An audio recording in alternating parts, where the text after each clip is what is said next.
What is going on, Swoopers? Welcome back to another episode of Swoop Luke. In this episode, we'll be previewing the Collingwood West Coast game.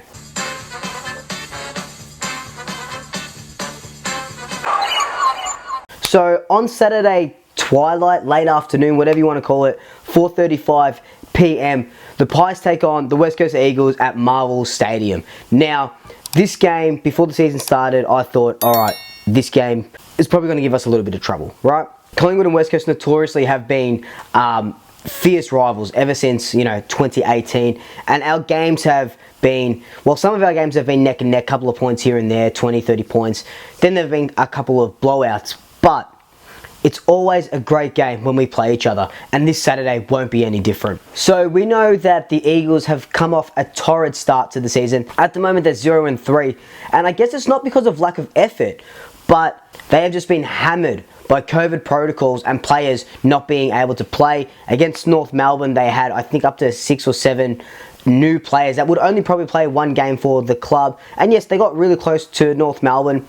It's that spark that the new players sort of give to you, and they want to give it their all. But then last week, they got pummeled by Fremantle, and that was pretty much because they welcomed back so many players after, that 1 week isolation. But the players were underdone because I think they came back on Thursday. There was close to a dozen players. Then they had to play a couple of days after.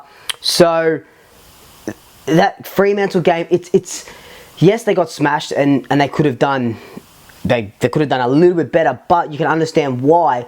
So that is why this Saturday is such a huge game, and one that, although we're playing really good football, still scares the hell out of me.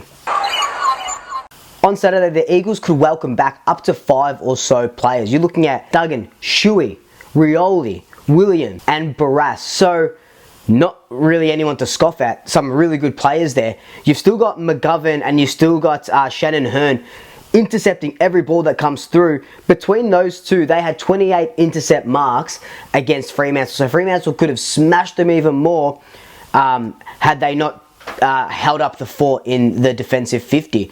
So they're still one of those teams where they're good defensively, albeit when you have 10, 12 players out with COVID, you're not that good, but they're still pretty sound. And their forwards, it's such a very deep forward line, You still got Kennedy playing. You still got Jack Darling is back now. Rioli might come back. You got all these players. Thankfully, well, look, that's me. Look, thankfully, Allen's not playing, but it's because he's injured. So, you don't want him to be injured, but thankfully, he's not playing. So that kind of helps us, because I think he kicked 5 goals a couple of games ago against Collingwood. It wasn't the most recent one. I think it was the one before, where he kicked 5 goals and Darling kicked 6 or something. And they absolutely smashed us because of that. On Collingwood's end of things, we're doing really good. Yes, that Geelong game was very disappointing how he ended it, but being only the second team this century to put 9 goals in a quarter past Geelong is absolutely phenomenal. And that chaos ball is going well. We're the number 1 team for points inside 50 from intercepts.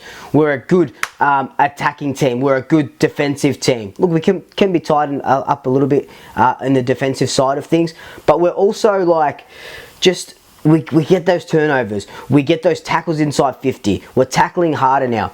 All these little things are starting to come together, and we saw that in the first 3 quarters of that Geelong game.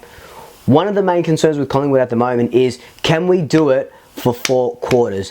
When we versed Adelaide, we scored 1 goal 3 in that last quarter. When we played Geelong, we scored 1 point in that last quarter. So for 2 last quarters, 2 weeks in a row, we've only scored 1 goal 4. Now, it's all well and good to attack for a few quarters and get those points up and stuff, but if you're not going to kick a couple of goals, at least 2 or 3 in the last quarter, you run the risk of what happened the other night with Geelong happening again.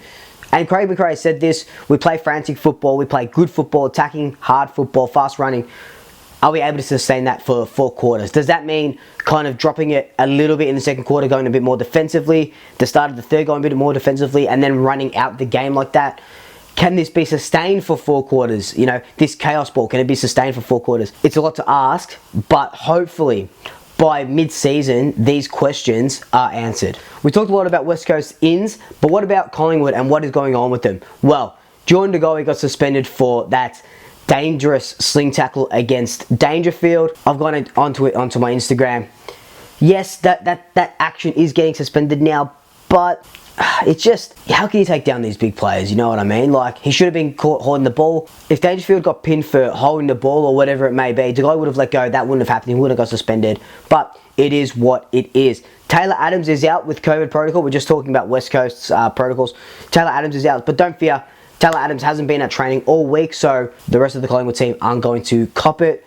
And that's pretty much our only 2 outs. But this week, we welcome back Jordan Roughhead, if he can complete training, which I think he will.